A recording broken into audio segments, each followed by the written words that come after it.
Hello, hello. Welcome back to Math Made Possible. I believe I can.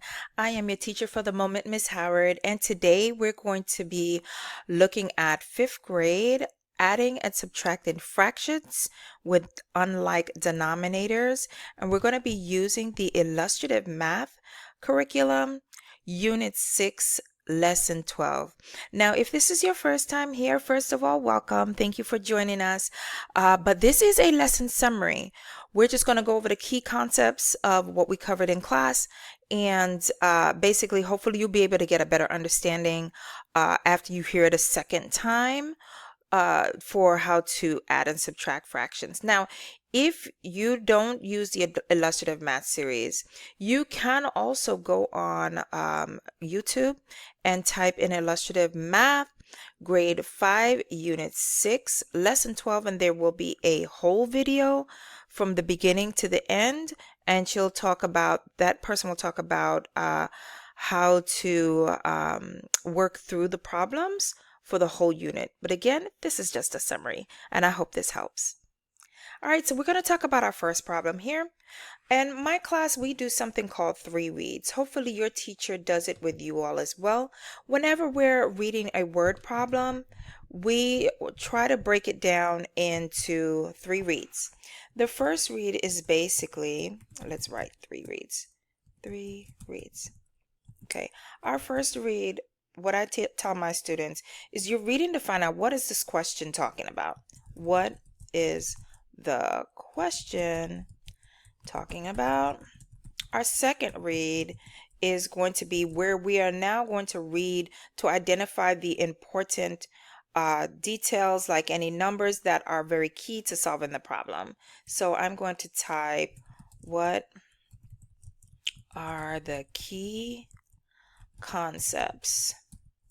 Now, in order to do that, we underline the important, let me not even just say important, but the necessary details.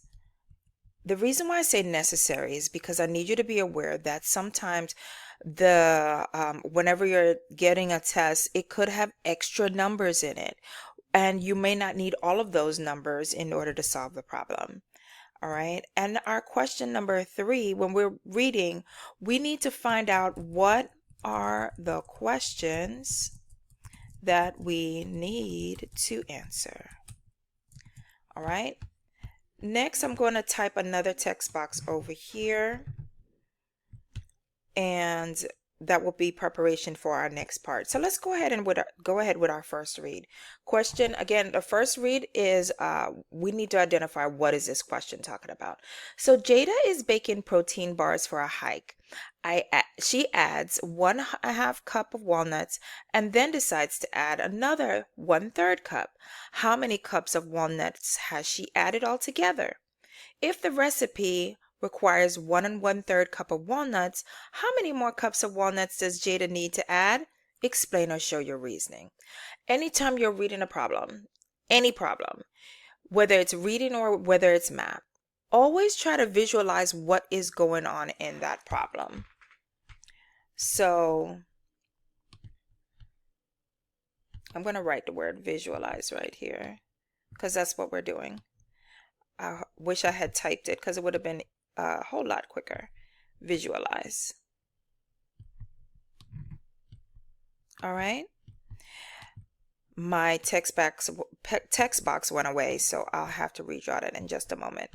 All right, so what I know, I've baked before, right? And some of you have helped your parents bake cookies or cake. Let's first start thinking about it in terms of whole numbers, right? If this were to say, Jada is baking protein bars. Let's forget the fractions for a moment, just so we could get a better understanding.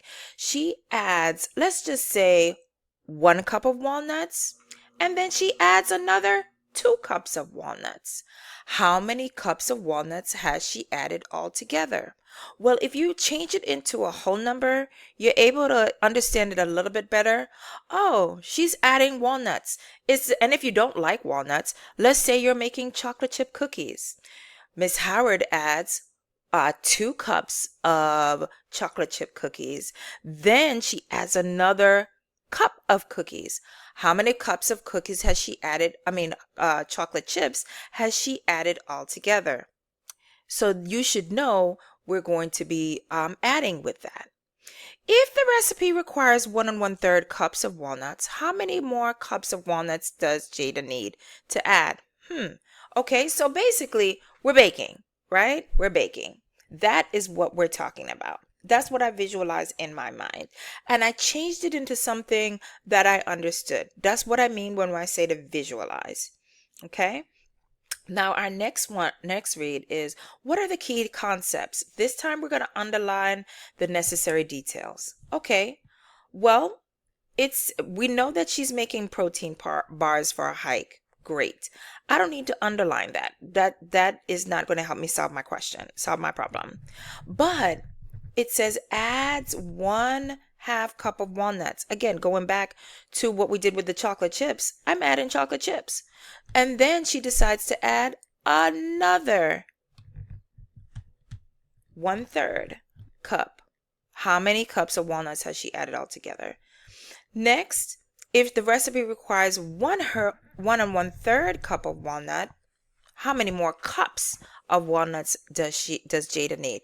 Let's go back to when we visualized the cookies, right? So if Miss Howard is baking cookies and the recipe requires 4 cups of chocolate chips, I add 2 cups of chocolate chips, and then I add another 1 cup of chocolate chips. Well, we know that's 3. 1 plus 2 equals 3. Well, how many more cups of chocolate chips will Miss Howard need to add? Well, we know that would be 1, right?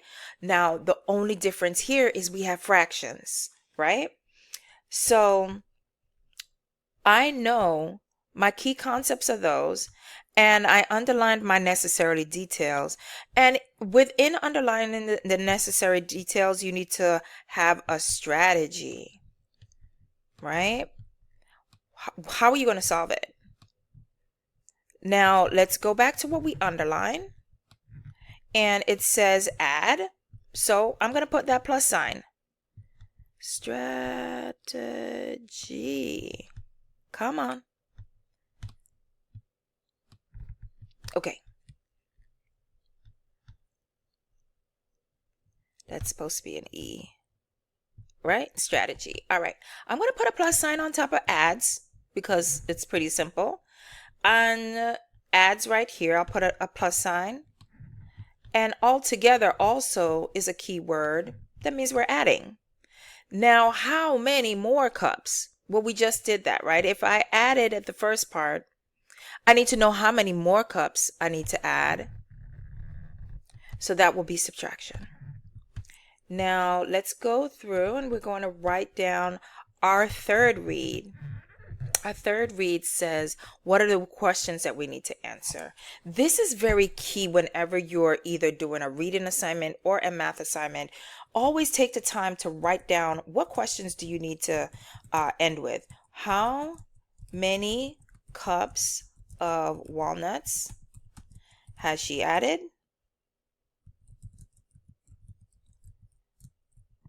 And then the next one is how many more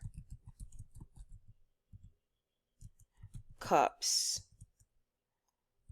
does she need to add? Those are the 2 questions that we have to end with, right? We have to find our answers to. Now, always keep in mind, your teachers really would love for you to solve the whole problem.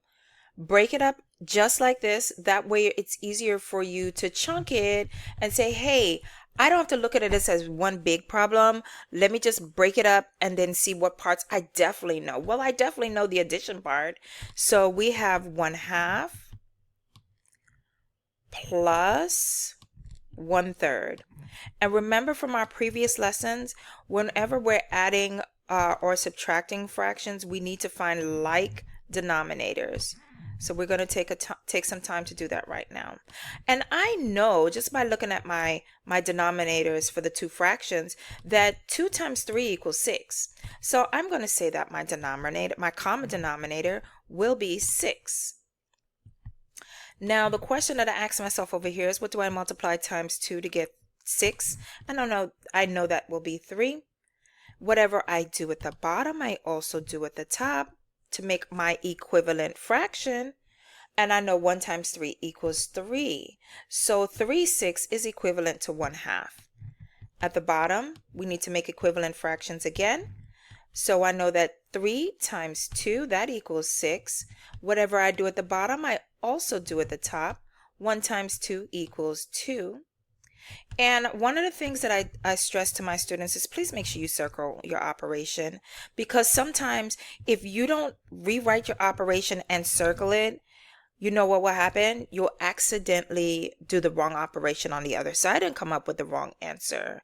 So if I looked at this and I said, I'm just going to go ahead and subtract, and I didn't take the time to slow down and say, oh, what is this question asking me to do? I'll say 3 minus 2, and that will give me an answer of 1/6. And of course, you should know that is the wrong answer. So when we add 3 plus 2, that will be 5.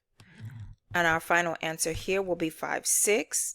So the answer to our question, how many cups of walnuts has she added? She added 5/6 cups. And what I teach my students to do is make sure you're using QPA, question as a part of the answer. You rewrite the sentence or rewrite it, and you will say she used or she added a total of 5/6 cups of walnuts. That's it. Next one. Now, we have, our recipe requires 1 1/3, right? So let me put that right here in the middle. 1 1/3 cup. And we said for this strategy, we're going to subtract. And we're going to take what we already added to find out what we are going to need, how much more we're going to need to add. So we write 5/6.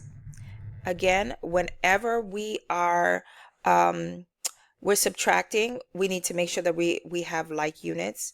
So we're going to make our like unit to be 6, because I know that 3 times 2 equals 6.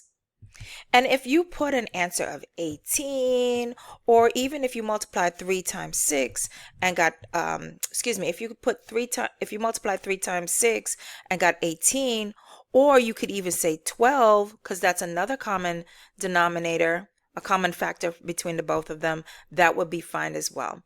So I'm going to write a 6, and hopefully you can clearly see that's a 6 right there. Let me make it a little bit clearer. Okay, 6. Okay, and now I ask myself, what do I multiply times 6 to get 6? That will be 1. So our bottom fraction will remain the same at 5/6. And then we multiply times 2 to get 6. Whatever I do at the bottom, I also do at the top in order to make an equivalent fraction. 1 times 2 equals 2. But here's a problem. I need to subtract this time. It's not as simple. And when I take a look at this, I realize I can't take away 5 from 2. So let me do a visual representation of this for you. Let's say I had one whole pizza that wasn't cut, and I have another whole pizza, but this time this pizza was cut into 6 parts or 6 slices, right? But people came to your house and they ate it. Now you only have 2 slices left of that pizza. So you're left with 1 whole, and this one represents 2 6, right? Now you need to take away 5 6. You need 5 more people need to eat, right? Well, I don't have enough slices here, so I do have to go ahead and cut this pizza into 6. Ew, that's not pretty. You know I'm doing my best with this. Oh, let me erase. Wait, no. Can I? If I erase, will it erase everything? Okay, good. All right, I can make it pretty. All right. So I partitioned this into 6 as well. It's not perfect, but you get the point. Now, I still have all 6 of my slices here. So 1 whole, when I slice it up, is going to equal 6 over 6. And I know 6, 6 plus 2, 6 equals 8, 6.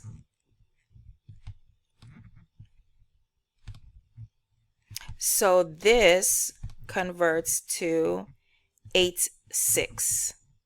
Now I have enough to subtract.